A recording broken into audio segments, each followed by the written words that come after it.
Mr. Elder, I have a question. Last year, prior to the pandemic, the strength of the U.S. economy helped all Americans, most notably minority Americans. In fact, in CNBC in 2019 said African American unemployment hit the lowest ever in the history of our country, from a peak in 2010 of 16.6%. First of all, how did that happen, and is that in your understanding correct? Those particular numbers. Well, that's right. It happened because taxes got lowered, regulations got eased, and the economy took off. And when the economy takes off, those who are unskilled disproportionately improve, just as happened during the Reagan administration. During the Reagan administration, Black adult unemployment fell faster than did white adult unemployment. Hispanic adult unemployment fell faster than white unemployment fell. Black teen unemployment fell faster than white teen unemployment. Good economic policies work. Equal rights and equal results are two very different things. And that's what I think we're getting confused about here. Everybody's entitled to equal rights, but nobody's entitled to equal results. One of the witnesses, I believe it was Mr. Shelton, referred to Africans as being torn out of their country. Well, according to Harvard's Henry Louis Gates, that's not how it happened at all. 90% of Africans were sold by African chieftains who conquered them in tribes, sold to European slavers and to Arab slavers. And speaking of Arab slavers, the Arab slave trade took place centuries before the European slave trade did and lasted longer, and the death rate was much, much higher. So as we talk about who pays who, this is going to be one of the greatest generational transfers of wealth back and forth, because virtually every people on the face of the earth was involved in slavery. Europeans enslaved Europeans, Africans enslaved Africans, as mentioned.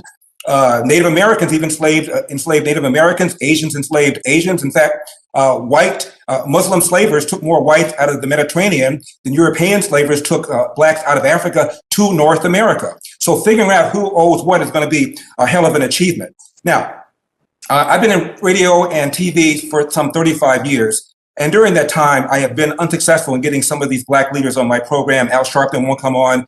Jesse Jackson won't come on. Farrakhan won't come on. I will give Congressman Jackson Lee credit, because she did come on my show several years ago. You may not remember it, Congresswoman, but she did come on several years ago. And one of the leaders I was able to get on was Kwesi Mfume, who's now back in Congress. He was then the president of the NAACP, having left Congress. And I said, Mr. Mfume, as between the presence of white racism or the absence of Black fathers, which poses the bigger threat to the Black community? Without missing a beat, he said the absence of Black fathers. In 1915, 18% of Blacks were born outside of wedlock. That number now is almost 70%.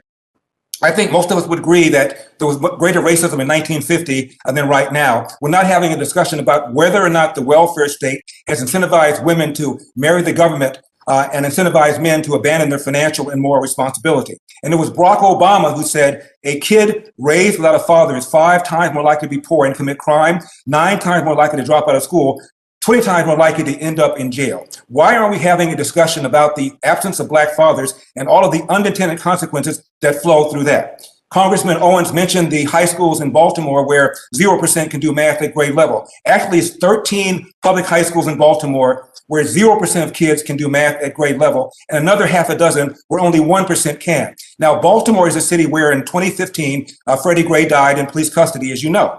The mayor was Black. Number 1 and number 2 running the police department, Black. City council, all Democrat, majority Black. 3 of the 6 cops who were charged, Black. The gentleman has expired. I'll allow the witness to complete his answer. Okay.